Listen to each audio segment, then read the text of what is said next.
안녕하세요. 전혜진입니다. 총론 네 번째 시간이 될 것 같고, 이번에는 이전에 전문가적인 태도에 이어서 전문가의 특징에 대해서 이야기를 해볼까 합니다.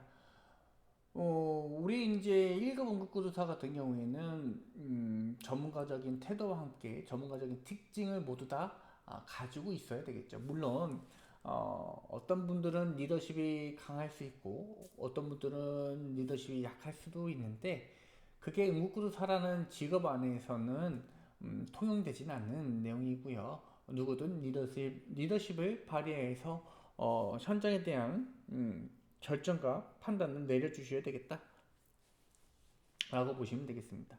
본인 성격하고는 상관이 없는 거죠. 구급대원이나 응급구조사가 됐다면 그리고 본인이 리더로서 활동해야 되는 상황이 온다면 당연하게도 그에 걸맞는 행동을 취하셔야 되겠다. 리더로서의 행동을 취하셔야 되겠죠, 그죠? 그래서 여러분들도 직업을 뭐 몇 번 바꾸셨는지는 모르겠으나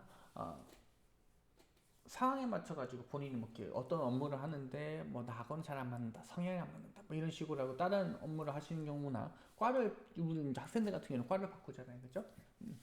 그럴 수는 있겠다라고 보여집니다. 만약에 본인하고 안 맞는다라고 하게 된다면 조금 직업적으로 고민해야 될 요소기도 하죠.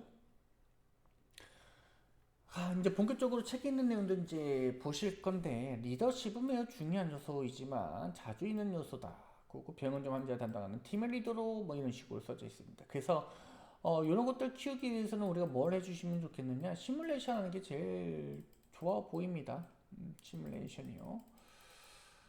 물론 제 개인적으로 이것도 개인적인 그 생각이지만 지금 AI가 어느 정도 발달되고 있는 상황에서 굳이 현실 세계에 있는 사람이 인간이 이론적인 부분까지 모두 다 가르쳐야 되는 상황일지는 조금 고민을 해봐야 되지 않을까 싶어요. 그래서 지금 제가 지금 영상을 찍고 있는데 이런 부분들도 충분히 AI가 대체할 수 있는 부분들이고 만약 요게 교육계에 있는 사람들이 어느 정도 수용 가능한 범위 아니라면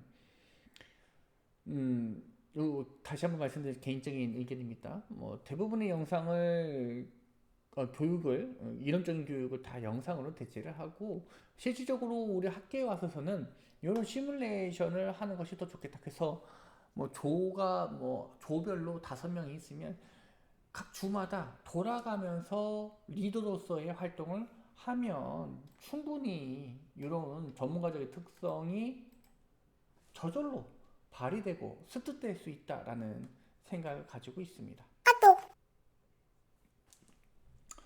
그래서 여기 보시는 것처럼 뭐 업무 완성을 해야 되고 뭐 성과적인 리더십 뭐 이런 것들이 이제 많이 있다. 뭐 자신감, 신뢰감 뭐 이런 것들이 이제 있다라고 설명해주고 있기는 한데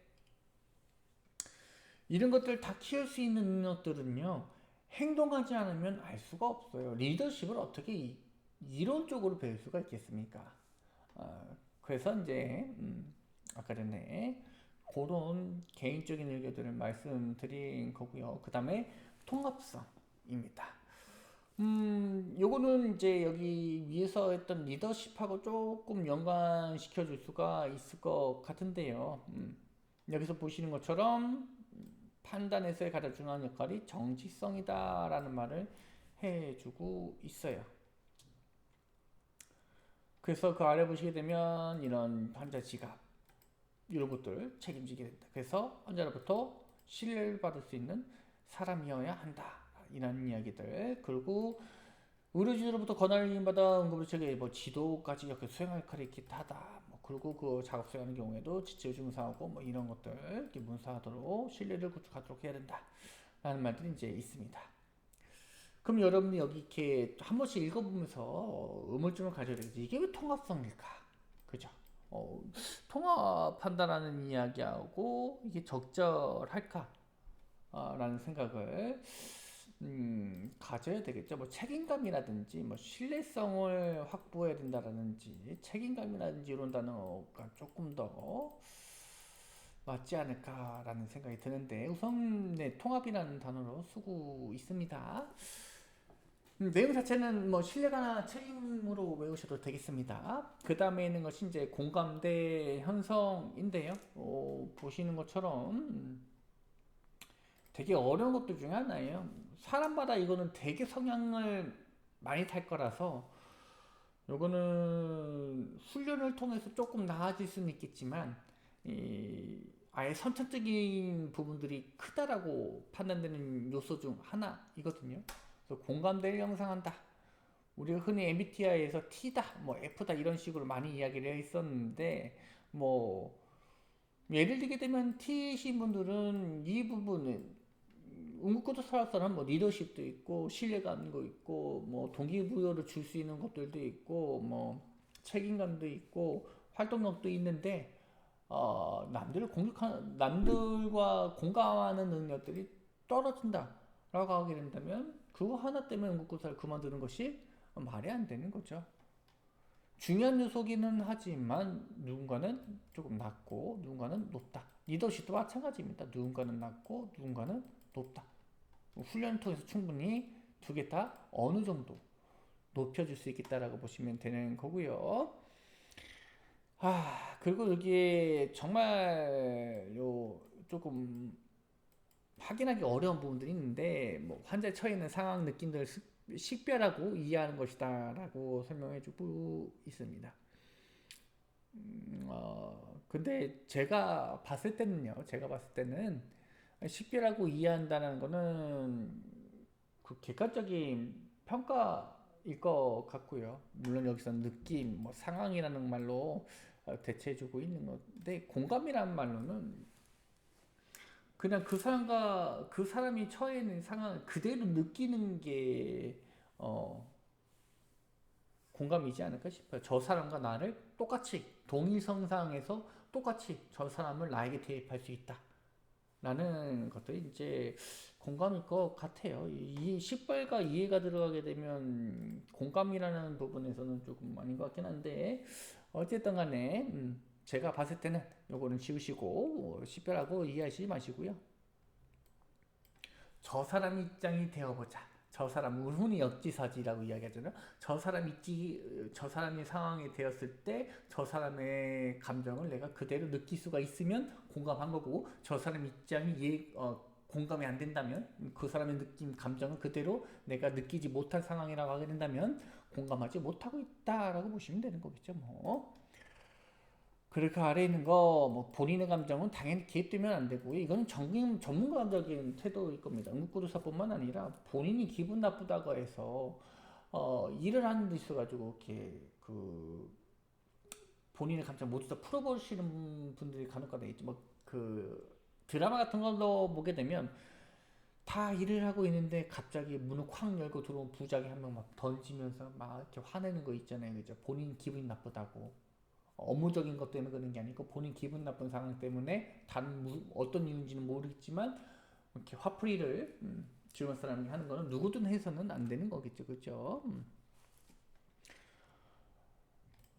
그리고 그 아래에 있는 내용들 뭐 용기를 붙들어지고는 네, 감정이 하고 있다는 것을 표현 그 다음에 존중하고 있음을 표현 동정심을 발현한다 뭐 이런 것들 뭐 도움을 주고자 한다라는 내용들이 있긴 한데 동정심은 조금 배제를 해도 되지 않을까 싶어요. 이게 전문가적인 태도하고는 배치되는 내용이거든요. 전문가로서는 이 동정심을 발휘하시면 안 되는 거고요.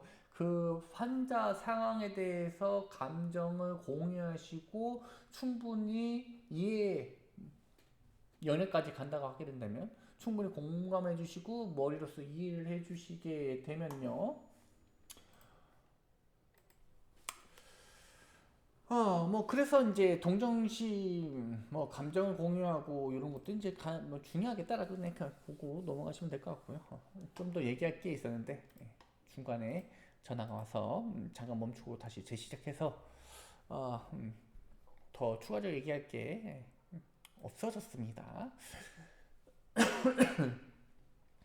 그런 동기부여 관련된 부분도 이제 있는데 스스로에게 동기부여하고 바람직한 직업윤리를 수립할 수 있는 능력, 자기 자신에게 달려 있다라는 이야기 이런 것들도 생각보다 중요한 내용인데 음, 우리가 살면서 본인 스스로에게 윤리적인 기준점을 세우게 된다면 그 기준점을 스스로 세웠기 때문에 스스로 망가뜨리거나 혹은 스스로 지금 여기 있는 것처럼 좋은 상황으로 이끌어갈 수도 있겠죠. 떻게 보게 되면요. 윤리와 관련돼서는 그 기준점에 대해서는 근데 그게 뭐 솔직히 말씀드려서 쉽지만은 않은 것 같습니다. 기본적으로 어, 신체적인 능력, 우리 맨 처음에 했던 정신적인 능력, 그 다음에 정서적인 능력, 정서민은 심리라고 이야기도 되겠네, 그죠? 요 세 개가 완벽해지면, 완벽히란 말 안 써야 되겠네, 그죠? 요게 어느 정도 뒷받침 된다면, 요런 것들도 가능합니다. 몸이 힘들고 정신적으로 피폐해져 있는데 스스로 동기부여해서 새로운 일을 한다? 그게 정말 쉽지만은 않을 것 같습니다. 그래서 그거 보시게 되면 업무 요청 및 명령 없이도 할당한 책무를 완수한다. 이러신 분은 거의 없을 것 같고, 직업, 직접 감독할 필요 없이 모든 의무 활동 내 작업을 완수한다. 이러신 분들 많이 없죠. 문서 작업을 적시해서 정확하게 완수한다. 이것도 맞지 않은 일인 것 같고요. 끊임없이 지혜 향상을 위해서 노력하고 있어야 한다. 정말 많이 없는 것 같고, 반원칙한 방식으로 건설적인 피드백을 수용하고 학습의 기회로 활용한다. 네. 정말 없는 것 같습니다. 뭐 저도 여기 있는 거 요거를 완벽하게 한다라고 볼 수는 없는 것 같습니다. 물론 이제 체력적으로 안 되고 저도 정신적으로 이제 온전하게 정상이다라고 볼 수 없기 때문에 정신적으로 좀 많이 피폐해져 있는 상태이기 때문에 그런 것 같고요. 앞서 얘기했던 것처럼요. 물론 좀 회복되고 있는 상황이기 때문에 언젠가는 새롭게 도전할 수 있는 그런 것들이 생기지 않을까 싶기는 합니다. 물론 응급구조학과는 조금 다른 분야가 되겠죠. 그 다음에 이제 그 아래에 있는 내용 보시게 되면 자기동기부여 그래서 뭐 원동력이 된다라는 이야기도 있고요. 이걸 잘하시는 자기동기부여를 잘하시는 분들이 항상 새롭게 무언가를 도전할 수 있는 상황이 되는 것 같습니다. 그리고 뭐 이런 것들은 계속 나온 것들이니까 네 그냥 보고 넘어가시면 될 것 같고 그 다음 외양 및 개인이세 저는 중요하게 제 개인적으로 외양이나 외양적인 부분들에 있어서는 그렇게 중요하다고 보지는 않거든요. 항상 깨끗하게만 하면 된다. 똑같은 옷을 입더라도 매일매일 빨거나 혹은 뭐 그 옷을 자주 갈아입는다거나 똑같은 것을 계속 쓰다. 저는 그 동일한 옷을 입는 걸 되게 편하기 때문에 그렇게만 한다고 하게 된다면 뭐 치장하거나 그러지 않는 이상 중요하지 않다라고 보여지는데 상황마다 이것도 다른 거겠죠, 그렇죠? 응급구조 살아서는 이제 계속 전문가적인 부분에서의 특징이니까 여기서 나오고 있는 외양들은 맞서 얘기했던 이런 치장 같은 것들이 이야기하는 것은 아닐 겁니다. 아마 맨 처음에 제가 이야기했던 것처럼 똑같은 옷을 입더라도 근무복을 똑같이 입을 거잖아요. 똑같은 옷을 입더라도 그냥 매일매일 깨끗이 빨아입고 단정하게 옷이 튀어나거나 그러지 않도록 무언가 묻거나 그러지 않도록 조심만 해주시면 되지 않을까 싶어요. 어, 그래서 여기 보시게 되면 뭐 이런 제복 착용, 안전보호 장비 이런 것들 한 번 더 써져 있습니다. 이게 외양으로서 신뢰감을 줄 수도 있다라는 거죠. 여러분들이 경찰관이다라고 했을 때 떠오르는 외양, 군인이다라고 했을 때 그 떠오르는 외양, 구급대원이다 혹은 응급구조사다라고 했을 때 그 떠오르는 외양이 있는데 그걸 그대로 내가 착용하면 되는 겁니다. 보편적으로 떠올리는 표상 같은 것들이 있어야 되는데 그 표상이 내가 실제로 만나는 구급대원하고 일치되지 않는다면 내가 알고 있는 구급대원의 모습 표상은 머릿속에 남아있는데 실제로 만났더니 막 옷에 피 묻어 있고 마스크 제대로 안 써서 코 보이게 쓰이고 있고 그 다음에 뭐 헬멧 같은 거 엉망으로 그 삐뚤어지게 잘 끈 조절 안 해서 삐뚤어지게 있고 이러면은 아 적절한 외양이 아니게 되는 거고, 거기서부터 뭐가 되느냐? 신뢰도 하락이 된다 라고 보시면 되겠습니다. 여기 책에서는 지저분한 외관 때문에 비위생적이다라는 이야기를 해주고 있긴 한데 비전문적이고, 여기 그냥 단순하게 얘기하면 신뢰도가 이제 떨어진다라고 보시면 될 것 같고요. 뭐 이것도 동일한 내용일 것 같아요. 그리고 그 아래에 있는 내용들은 단순하게 장비만 착용한다고 해서 전문가적인 외양은 아니더라, 이런 이야기. 그 다음에 마크나 장식을 많이 착용하지 마라. 이건 취재가 안 된 내용일 것 같긴 하네요. 그죠?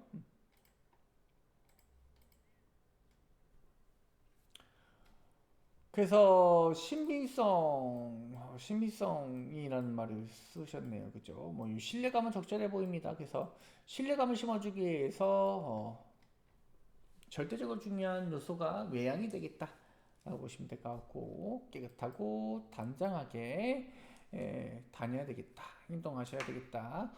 행위와 행동과 외양, 이 세 가지가 모두 다 깔끔해야 되겠다 라고 보시면 되겠습니다. 옷만 번듯하게 입었다고 해서 신뢰감을 갖춰주는 것은 아니겠죠. 줄 수 있는 건 아니겠죠. 그죠? 그리고 이런 것들 뭐 아까 전에 했던 내용들이니까 그냥 보고 넘어가 주시면 될 것 같고, 그 다음에 자신감도 신뢰와 연관되어져 있겠다라고 보시면 되는 거고, 뭐 가장 손쉬운 방법으로는 스스로의 관점과 한계를 명확하게 판단을 내리고 자신의 약점을 개선할 수 있는 방법을 찾아야 된다라고 설명해 주고 있는데, 뭐 단순하게 이렇게 보시면 되겠습니다.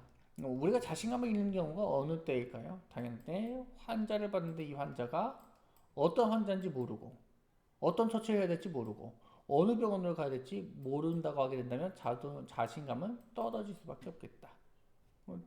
우리가 응급구조사니까요. 응급구조사로서의 역할을 하지 못하게 된다면 자신감은 떨어집니다. 본인의 역할을 수행하지 못할 때 이렇게 보시면 되겠네요. 자신감과 자존감 모두 다 떨어질 수 있습니다. 이거는 그냥 어느 상황에서는 다 대입해 줄 수가 있어요. 저는 이제 아빠니까, 저희 두 아들의 아버지니까, 아버지가 그 아버지로서의 역할을 행하지 못했을 때 떨어지는 자신감과 자존감, 이런 것들도 있을 수 있고요.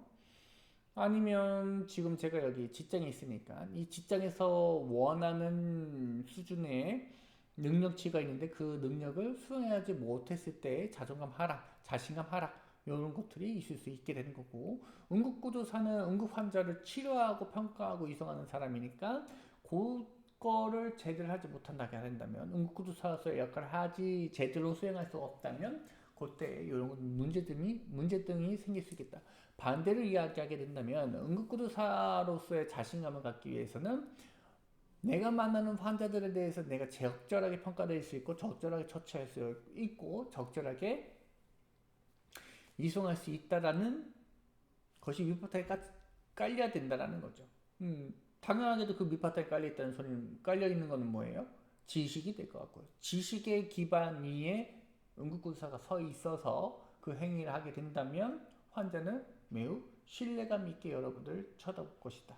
당연할 수밖에 없겠죠. 내가 어떻게 아픈지 알고 내가 어떤 병에 가깝다는 걸 알고 있고, 그 병에 대해서는 어느 병이 더 잘 치료한다는 것을 알고 있고, 중간중간 필요한 것 조치가 어떤 조치가 필요할 것인지 다 머릿속에 계산해 놓고 있는 사람이라고 하게 된다면 자신감이 없을 수가 없어요. 다 알고 있으니까요. 예를 들어 볼게요. 시험지 같은 경우, 여러분들 같은 시험이 가장 불안한 요소 중 하나가 될 것 같은데, 시험지를 딱 봤어요. 문제를 한 문제 한 문제 읽었는데 내가 다 알아. 그럼 자신감이 생겨요, 안 생겨요? 생길 수밖에 없죠. 나 만점이야, 100점이야, 이렇게 되는 거죠. 근데 시험 문제 딱 봤는데 이거 알쏭달쏭한 게 대부분이에요. 그럼 뭐예요? 자신감 하락이죠. 나 공부 안 했나 보다. 너무 어렵다, 이런 식으로 자신감이 떨어질 수밖에 없는 거죠.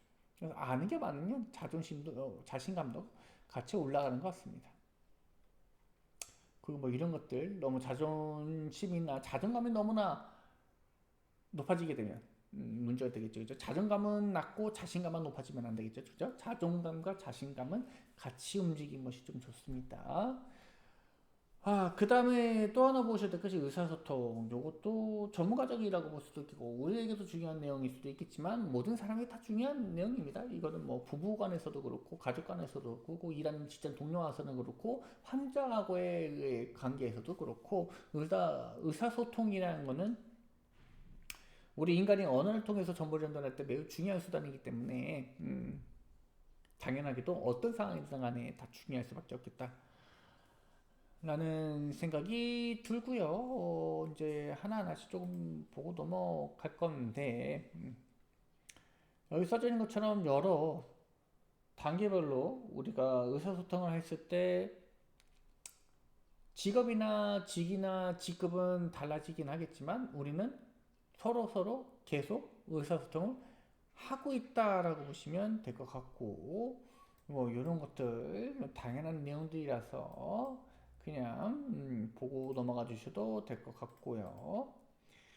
그 다음에 우리에게 중요한 거는 오히려 짧은 내용이지만 요게 될 수 있겠습니다. 우리나라는 지금 외국인들이 많으니까 외국인이다 혹은 장애인이다 라고 했을 때 소통할 수 있는 방법들을 강구해 놓고 환자에게 접근해야 된다는 거죠.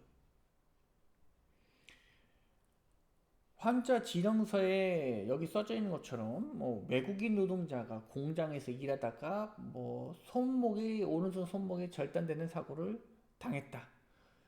한국 온 지 한 달밖에 안 돼서 매우 짧은 한국어 능력을 가지고 있습니다. 수준 낮은 한국어 능력을 가지고 있습니다. 라는 식으로 지령이 딱 왔다고 하게 된다면 여러분들은 출동하면서 어떤 걸 생각해 주셔야 돼요?